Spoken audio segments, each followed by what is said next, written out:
The hum of my engine was the only sound in the vast, empty expanse of the Wyoming highway.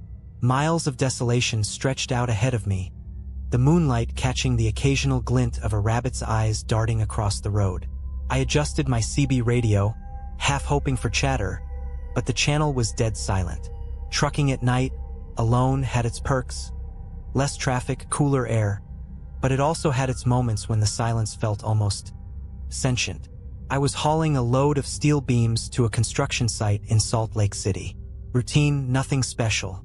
But there was something off about that night, something I couldn't quite put my finger on. Maybe it was the eerie stillness of the plains or the strange fog that clung stubbornly to the edges of the road, refusing to dissipate under my headlights. It felt like I was driving through a dream, one of those uneasy dreams where nothing seems right but you can't wake up. About 50 miles from the nearest town, my CB crackled to life. Breaker 19, anyone got their ears on? The voice was faint, scratchy, but unmistakably human. I grabbed the mic, relieved to hear another soul. "This is Blacktop Pete," I said, using my handle. "What's up, friend?" A pause. "Then you're not alone out there. You see him yet?" My grip on the mic tightened. "See who?" The voice didn't respond. Instead, the channel dissolved into static, a long, grating hiss that made the hair on the back of my neck stand up. I glanced at my side mirrors, scanning the darkness behind me. Nothing but the faint outline of my trailer and the empty highway. I was about to chalk it up to a prank, some bored trucker looking to spook a newbie, when a shadow moved on the edge of my vision. Something was out there, just beyond the reach of my headlights. It wasn't an animal. I knew the way deer and coyotes moved. This was different. It was deliberate.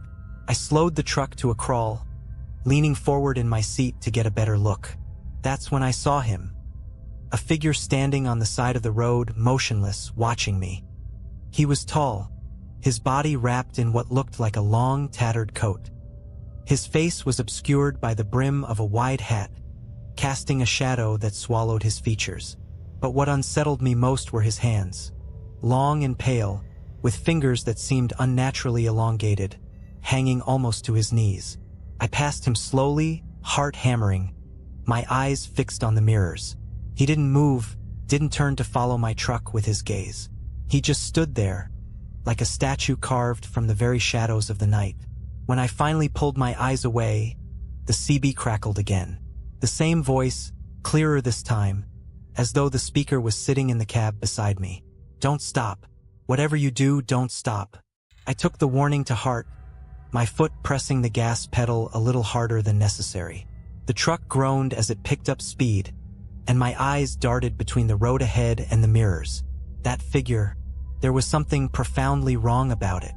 I couldn't shake the feeling that I had seen it move, just barely, as I passed. The CB crackled again, this time softer, more distorted. "Too late. Already marked? Who is this?" I shouted into the mic, my voice trembling despite my best efforts to keep calm. "What the hell is going on?" The response was static. Then, just for a moment, I swore I heard a faint chuckle buried in the noise. My headlights caught something in the distance. A rest area, a rare oasis in the middle of nowhere. It wasn't much, just a couple of picnic tables, a bathroom, and a soda machine under a flickering fluorescent light. The kind of place that felt abandoned even when it wasn't. I debated pulling over. My stomach churned with unease, but I needed a break. My hands were shaking, and the dull throb of adrenaline was making it hard to focus. Against my better judgment, I signaled and eased the truck off the highway. The lot was empty, as expected. I parked at the far end, keeping the headlights on, their beams cutting through the thickening fog. Leaving the engine running, I grabbed my flashlight and stepped out. The cold hit me immediately, sharp and unnatural for a summer night. It carried an odd, metallic scent, like blood mixed with ozone. I walked towards the soda machine, pretending to check it out, but really, I was scanning the area. The restroom doors were slightly ajar, creaking in the wind. Shadows pooled around the picnic tables, and the fluorescent light above me buzzed loudly, its flicker creating disorienting flashes. That's when I heard it. A soft scraping sound, like nails on concrete. It was coming from the restroom. My pulse quickened, and every instinct screamed at me to get back in the truck and floor it. But something about the sound pulled me closer, like I had no choice in the matter. The flashlight beam wavered as my grip faltered. I reached the restroom doorway, the scraping louder now, rhythmic. It echoed in the cold, empty air, setting my teeth on edge. I peered inside, and for a moment, all I could see was the dull sheen of the tiled floor and the cracked sink hanging precariously from the wall. Then I saw them. Footprints. Bare, wet footprints leading from the sink to one of the stalls. The door to the stall was slightly open, swinging gently on its hinges. My breath caught in my throat. The scraping noise had stopped. "Hello," I called, my voice breaking. No response. I edged closer, the flashlight trembling in my hand. The door creaked as I nudged it open with the beam of light. It was empty. Relief washed over me like a wave, though it was short-lived. As I turned to leave, my flashlight caught something on the mirror above the sink. Words scrawled in what looked like dirt or grease.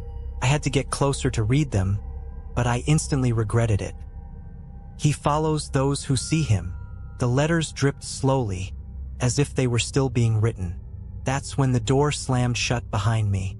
The sound of the door slamming echoed like a gunshot in the confined restroom. I whipped around, flashlight darting across the grimy walls. Nothing. Nobody. The door sat motionless, shut tight. My breaths came fast, fogging the cold air in front of me. A sudden, sharp knock reverberated through the door. 3 precise raps that sent a jolt straight through me. I stumbled back, my flashlight beam scattering wildly across the room. "Who's there?" I shouted, my voice cracking with panic. The knock came again, harder this time, the door rattling in its frame. My heart pounded in my chest as I stepped further back, the tile slick beneath my boots. Then came the voice, low and distorted, like it was being dragged through a layer of static. "You saw him, didn't you?" I froze, the flashlight slipping from my grasp and clattering to the floor. It spun on its side, casting wild, erratic beams across the room. The voice came again, closer now, almost a whisper. "He's watching you." I lunged for the flashlight, snatching it up as my survival instincts finally kicked in. The door loomed in front of me, its weathered wood and peeling paint suddenly an impossible barrier. My hands fumbled with the handle, slick with sweat. When it finally gave, I threw the door open and burst into the night air, gasping like I'd been underwater. My boots pounded against the concrete as I sprinted back to my truck, the beam of the flashlight bouncing ahead of me. The fog had thickened in the short time I'd been inside, swallowing the edges of the rest area in an impenetrable wall of white. The fluorescent light flickered above me, its hum growing louder, more erratic. Then I saw him. Standing at the edge of the fog, just past the picnic tables, was the figure. The same wide-brimmed hat, the same long coat. He was closer now, his hands hanging motionless at his sides. The fog swirled around him, parting like a curtain, as if it obeyed his presence. "Stay away," I yelled, fumbling for the door handle of my truck. My voice barely carried in the heavy air, but the figure didn't move. He just stood there, his face still obscured by the shadow of the hat. Finally, I wrenched the door open and climbed into the cab, slamming it shut behind me. My fingers fumbled to lock the doors, and I jammed the truck into gear, tires screeching as I pulled out of the lot. The headlights cut through the fog, but the figure was gone. For a moment, I allowed myself to believe I was safe, but then the CB crackled to life again. "You can't outrun him," the distorted voice drawled, a cold amusement dripping from its tone. "He's already in the cab." A chill raced down my spine as I glanced at the passenger seat. It was empty, but when I looked into the side mirror, my heart stopped. The figure was sitting on the back of my trailer, perched like some grotesque bird of prey. His long fingers clutched the edge, and his head was tilted slightly, as if he were watching me. Even at 70 miles per hour, he held on effortlessly, his coat billowing in the wind. I floored the accelerator, the engine roaring as the truck surged forward. The figure didn't flinch, didn't move. My knuckles turned white on the wheel, my eyes darting between the road and the mirror. Then, as abruptly as he had appeared, he was gone. I kept driving, the fog finally thinning as I neared the outskirts of a small town. The CB was silent now, the only sound the steady hum of the engine and the pounding of my heart. I pulled into a well-lit truck stop, parked under the brightest floodlight I could find, and sat there for a long time, trying to catch my breath. But as I reached for my logbook, my blood ran cold. Scrawled across the cover, in the same dripping script I'd seen in the restroom, were 3 words: "He's not done." I stared at the words on my logbook, the ink, or whatever it was, still glistening as if freshly written. My mind raced. How could this be happening? I was alone in the truck. I had locked the doors, checked the mirrors, even scanned the cab before I stopped. There was no one here. No one could have written this, unless he wasn't human. The thought hit me like a freight train, and I instinctively reached for the ignition. The keys were already there, but as I turned them, the truck refused to start. The engine groaned and clicked, the way it does when the battery's dead. But that didn't make sense. The truck had been running fine just moments ago. A new sound broke through the quiet scratching, faint but unmistakable. It was coming from above me, on the roof of the cab. My chest tightened as the sound grew louder, more deliberate, like nails dragging slowly across metal. I didn't want to look, but my eyes were drawn to the windshield as something slid into view. It was his hand. Pale, elongated fingers wrapped around the edge of the cab, their movements impossibly slow and deliberate. The scratching stopped, replaced by a low, guttural creak as the rest of him came into view. He leaned over the windshield, his wide-brimmed hat tilted forward, hiding his face in shadows. I couldn't move. My breath came in shallow gasps, and my body felt frozen in place. He was so close I could see the fog of his breath on the glass, the way his coat fluttered in the faint breeze. Then he lifted his head. The face staring back at me wasn't human. His skin was pale, almost translucent, stretched too tightly over his skull. His eyes were black voids, empty and endless, drawing me in like a riptide. And his mouth, God, his mouth, stretched into a grotesque grin, far too wide, revealing rows of jagged yellow teeth. He tapped the glass once with a long finger, the sound sharp and deliberate. Then he spoke. "You can run," he said, his voice an unnatural mixture of deep bass and static. "But it won't matter." My survival instincts kicked in. I grabbed my flashlight, my only weapon, and slammed it against the glass where his face loomed. The sound reverberated through the cab, but the glass didn't so much as crack. He didn't even flinch. Instead, he tilted his head slightly, as if amused by my desperation. "You're already mine," he said, his voice dropping to a sinister whisper. "It's just a matter of time." Without thinking, I grabbed the trucker's crucifix that hung from my rearview mirror and held it up. I didn't know what else to do. It was a desperate, stupid move, but for the first time that night, something changed. He recoiled, his grin faltering as the black voids of his eyes narrowed. The cab filled with a sound like 1,000 screams trapped inside a storm, and his body dissolved into a swirling mass of shadows. The fog outside seemed to gather him up, pulling him away into the night. Then, just as suddenly as it had started, the noise stopped. The truck started on the first try. I didn't waste a second. I threw it into gear and sped out of the truck stop, keeping my eyes on the road and refusing to look back. The fog cleared as I drove, and by the time I reached Salt Lake City, the sky was starting to lighten with the first hints of dawn. I made my delivery, but I couldn't shake the feeling that he wasn't really gone. The words on the logbook haunted me, burned into my mind like a brand. He's not done.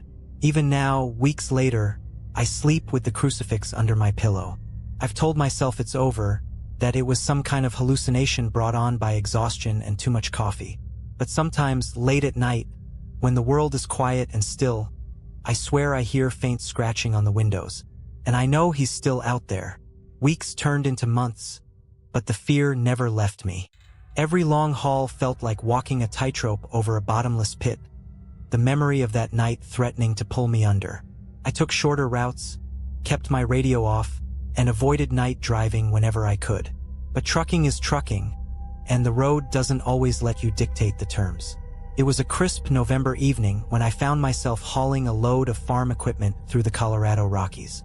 The sky was clear, the stars bright, and the air cold enough to bite. I tried to convince myself it was just another run. The thing was in the past. It was over. But as the hours passed and the mountains swallowed the road, the unease began creeping back in. The darkness felt heavier here, pressing against the cab like a living thing. I flipped on my high beams, trying to push it back, but it only made the shadows seem deeper. The first sign that something was wrong came around midnight. My GPS, reliable to a fault, started to glitch. The map froze, then spun wildly, and the screen flickered before going completely black. I tapped it, hoping to jolt it back to life, but it was dead. "Great," I muttered, the sound of my own voice oddly comforting in the silence. Then the radio crackled. I froze. I hadn't touched the CB since that night, and I was sure I'd left it off. But there it was, the faint hiss of static filling the cab. My hands tightened on the wheel as I stared at the radio, half expecting the distorted voice to return. Instead, the static grew louder, sharper, until it sounded like the grinding of metal on metal.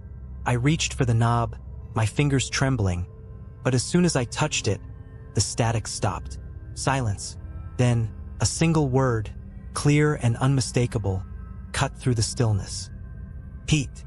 My breath hitched. My handle. No one had called me that since. The headlights flickered. For a split second, the road disappeared, swallowed by darkness.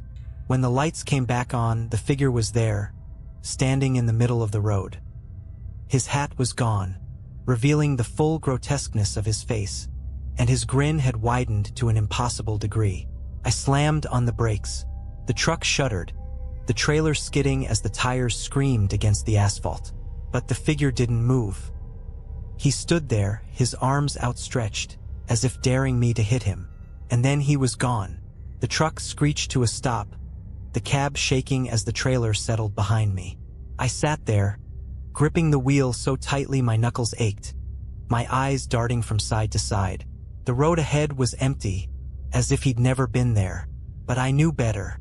The radio crackled again, the voice low and mocking. "You can't run, Pete. Not from him. Not from me." I didn't wait to hear more.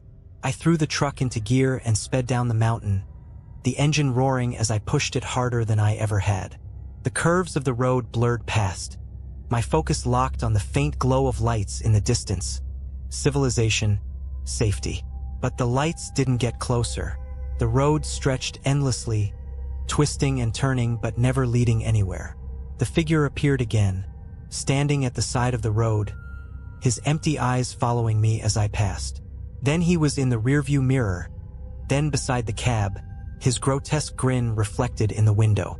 I didn't know how long I drove like that, trapped in some impossible loop. Time lost meaning, and exhaustion clawed at the edges of my mind. I whispered prayers, clenched the crucifix around my neck, and begged for it to end. And then suddenly it did. I found myself in a diner parking lot, the neon sign buzzing faintly in the early morning light. My truck was parked neatly, the engine off. I didn't remember stopping. I didn't remember pulling in. I stumbled out of the cab, the cold air shocking me awake. The diner was quiet, a lone waitress wiping down tables inside. I looked back at my truck, half expecting to see him standing there, but the lot was empty. Inside the diner, the waitress gave me a strange look as she poured my coffee. "Long night?" she asked, her voice gentle. "You could say that," I muttered. As I reached for the sugar, I noticed something on my hand. A single, dark smudge, like soot. I rubbed at it, but it wouldn't come off. The waitress smiled, but it didn't reach her eyes. "You've been marked, you know?" My blood ran cold. I looked up sharply, but she was already walking away, the sound of her footsteps fading into the kitchen. And then I realized I was the only customer in the diner. I sat in the diner, staring into my coffee cup as my thoughts spiraled. The waitress's words, "You've been marked," echoed in my head. My gut told me to leave, to get back in my truck and drive far away. But my body refused to move. It felt like an invisible weight pressed me into the booth, trapping me there. The smudge on my hand seemed darker now, almost pulsing against my skin like a living thing. When the waitress finally returned, her expression was eerily calm, her smile thin and unreadable. She slid a slice of pie in front of me without asking if I wanted it. "On the house?" she said, her voice soft and sweet, like a mother coaxing a frightened child. "I don't want it," I managed, my voice hoarse. "What did you mean? About being marked?" Her smile faltered, but only for a moment. "It's not the kind of mark you can see. Not fully. It's more spiritual, I guess you'd say. You saw him, didn't you? The Hat Man." I froze. "How do you know about him?" Her eyes flicked to the window, then back to me. "He's older than the roads, Pete. Older than anything we have words for. He's not a man, not really. Just something that wears the idea of a man." "Why me?" My voice cracked as I spoke. "What does he want from me?" She sat across from me, her demeanor suddenly grave. "He doesn't want anything from you. He just wants you. He feeds on fear, despair, hopelessness. The more you try to escape, the stronger he gets." Her words hit me like a punch to the gut. "So what am I supposed to do? Just give up? Let him take me?" "No," she said, shaking her head. "But you can't fight him the way you'd fight anything else. The more you fear him, the more power he has over you. You have to accept him. Acknowledge he's there, but refuse to give him what he wants." "That's insane," I muttered, gripping the edge of the table. "How am I supposed to not be afraid of that thing?" Her smile returned, sad and knowing. "That's the trick, isn't it?" Before I could respond, the lights flickered. The buzzing of the neon sign outside grew louder, almost deafening, and a deep chill swept through the diner. The waitress stiffened, her eyes darting to the window again. "He's here," she whispered. I turned to look, my stomach dropping as the fog rolled in, wrapping around the diner like a living shroud. Through the glass, I saw his figure standing under the flickering neon, his shadow stretching impossibly long. "You need to decide, Pete," the waitress said, her voice urgent. "Do you want to keep running, or do you want to take back control?" The words barely registered. My gaze was locked on the Hat Man as he began to move, his impossibly long strides bringing him closer to the diner. I felt the air grow heavier, colder, as if the oxygen was being drained from the room. I don't know how," I stammered, panic rising in my chest. The waitress grabbed my hands, forcing me to look at her. Her eyes burned with intensity. "You do. It's not about bravery. It's about defiance. Don't give him your fear, Pete. Take it back." The door to the diner creaked open, and the room seemed to darken. I could feel him behind me, his presence like a void pulling me in. Every instinct screamed at me to run, to scream, to fight. But I didn't. Instead, I closed my eyes and took a deep breath. "I'm not afraid of you," I said, my voice steady despite the terror clawing at the edges of my mind. "You don't own me." The room seemed to tremble, the air thick with pressure, but I kept my eyes shut, refusing to give him the satisfaction of my fear. "I'm not yours," I said again, louder this time. "Go back to wherever the hell you came from." The pressure lifted abruptly, like a storm breaking. When I opened my eyes, the diner was empty. The waitress was gone. The fog outside had vanished, and the Hat Man was nowhere to be seen. The only evidence he'd ever been there was the faint smudge on my hand, now faded to almost nothing. I left the diner without finishing my coffee, the first rays of dawn breaking over the horizon. As I climbed into my truck and started the engine, I felt a strange sense of peace.